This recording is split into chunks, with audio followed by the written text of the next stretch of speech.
Cadre législatif, Dispositifs émergents, nouvelles mesures. évolution des enjeux sociaux et citoyens. En clair, simplifie l'actualité de la politique de la ville. Une série réalisée et produite par le Centre de ressources Ville et Territoires Occitanie.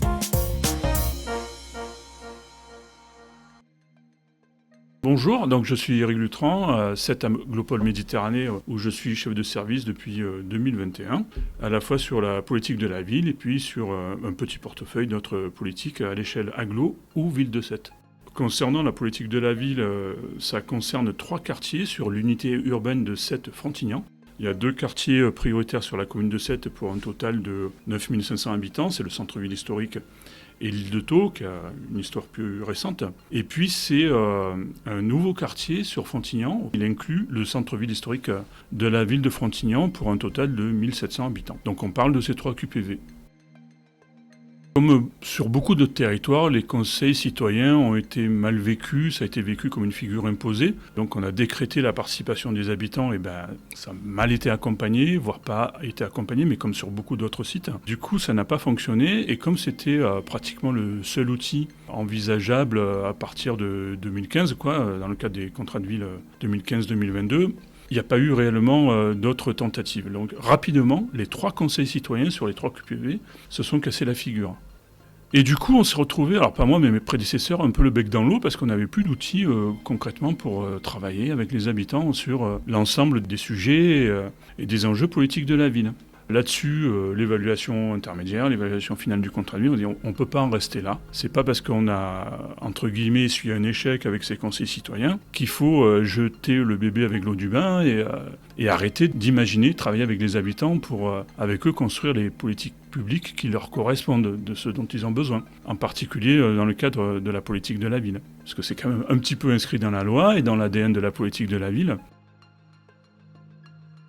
On avait, comme tous les collègues, la possibilité de solliciter les habitants sur des moments plus stratégiques dans le pilotage du contrat de ville, mais personnellement, je trouve que c'est trop technique et que c'est pas le bon moment pour donner rendez-vous aux habitants, surtout quand on a raté les coches, comme les conseils citoyens, et que c'est une façon aussi d'instrumentaliser la participation des habitants. Donc, encore une fois, nous on préfère les solliciter sur des moments qui viennent traduire des préoccupations fortes du quotidien, comme l'emploi par exemple, ou la formation, comme la sécurité, la tranquillité publique, etc., plutôt que sur la gouvernance d'ensemble. Ce qui n'exclut pas que dans un second temps, c'est un peu la théorie de l'engagement finalement, dans un second temps on pourra imaginer les raccrocher, comment, j'en sais rien encore, mais sur des instances plus stratégiques comme un comité de pilotage du contrat de ville par exemple. Ça c'est pas du tout exclu. Aujourd'hui, on n'a pas de représentants d'habitants susceptibles de venir participer à ces instances. Donc on a essayé de changer de braquet en fait. Plutôt que d'imposer une figure qui venait d'en haut, on a essayé d'imaginer comment on pouvait se baser sur des choses très concrètes qui parlent aux habitants pour faciliter leur implication dans la réflexion et dans la construction de solutions à travers le nouveau contrat de ville. Donc on a monté des groupes de travail. Dans certains d'entre eux, les habitants ont pu s'impliquer, pas dans tous, mais on a fait valider le principe à l'ensemble des partenaires du contrat de ville que les choses pouvaient se faire aussi progressivement et pas dans la précipitation. Et parce que, comme vous le savez, donc les informations concernant le nouveau contrat de ville nous sont venues progressivement. Même si on a un petit peu anticipé les choses, on l'a pas fait assez en fait, pour se permettre d'associer les habitants à tous les sujets. On l'a fait sur certains sujets comme la santé mentale, la gestion urbaine et sociale, le projet urbain aussi un petit peu, mais on n'a pas pu, pour chaque thématique et chaque enjeu, associer systématiquement les habitants. Ça demande beaucoup de méthodologie et beaucoup d'anticipation si on veut que ça fonctionne. D'autant que derrière, ça nécessite aussi une validation politique, bien sûr, mais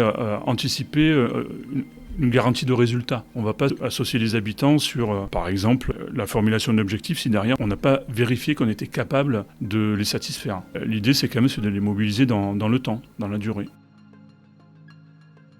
On s'est appuyé sur le réseau des partenaires et des acteurs qui sont en proximité. Et nous-mêmes, dans le service, alors je n'ai pas précisé tout à l'heure, mais on a aussi la gestion urbaine et sociale de proximité, le contrat local de santé, le conseil local en santé mentale. Sur ces thématiques, les habitants sont réellement partie prenante. Ça fait partie des conditions pour signer un contrat local de santé, un conseil local en santé mentale, d'avoir une représentation de ce qu'on appelle les aidants et les personnes concernées. Pareil sur la JUSP, dans les chartes de JUSP, etc., on travaille avec les bailleurs, on travaille avec les services d'habitat. Mais on ne peut pas se permettre de travailler sans les habitants. Donc là, c'est des outils quand même pratiques, puisqu'on est en proximité quotidienne avec les habitants, déjà pour aller au-devant d'eux, et puis pour leur proposer des sujets concrets de la vie de tous les jours, en fait, sur lesquels ils peuvent se raccrocher pour nous aider à réfléchir à des solutions à mettre en place.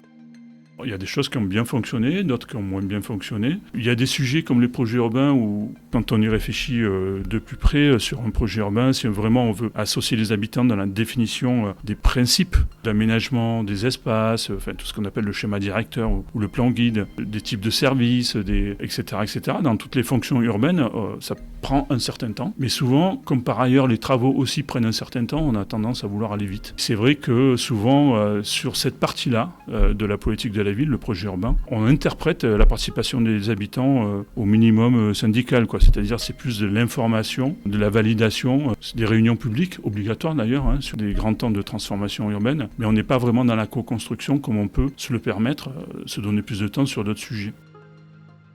Dans le cadre de la JUSP, sur une des missions importantes de la JUSP, c'est le surentretien, c'est le cadre de vie. Donc là-dessus, les habitants, ils sont omniprésents. Leurs revendications, c'est plutôt des doléances en fait. C'est pas de la participation vraiment, c'est juste la remontée d'informations, pas préoccupante, mais préoccupante pour eux, sur ma voirie, mon machin, mon espace extérieur. Et c'est comment nous, derrière, on arrive à animer le partenariat interne pour permettre une réponse dans des délais acceptables.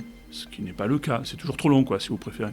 Je ne veux pas limiter la JUSP au surentretien, mais pour ce qui touche aux autres aspects de la JUSP, l'animation de la vie sociale, c'est en train de se mettre en place. C'est un travail qui se fait en maillage fort avec les centres sociaux, avec tous les autres acteurs qui sont intéressés par l'animation des centres sociaux. Heureusement, il n'y a pas que la JUSP.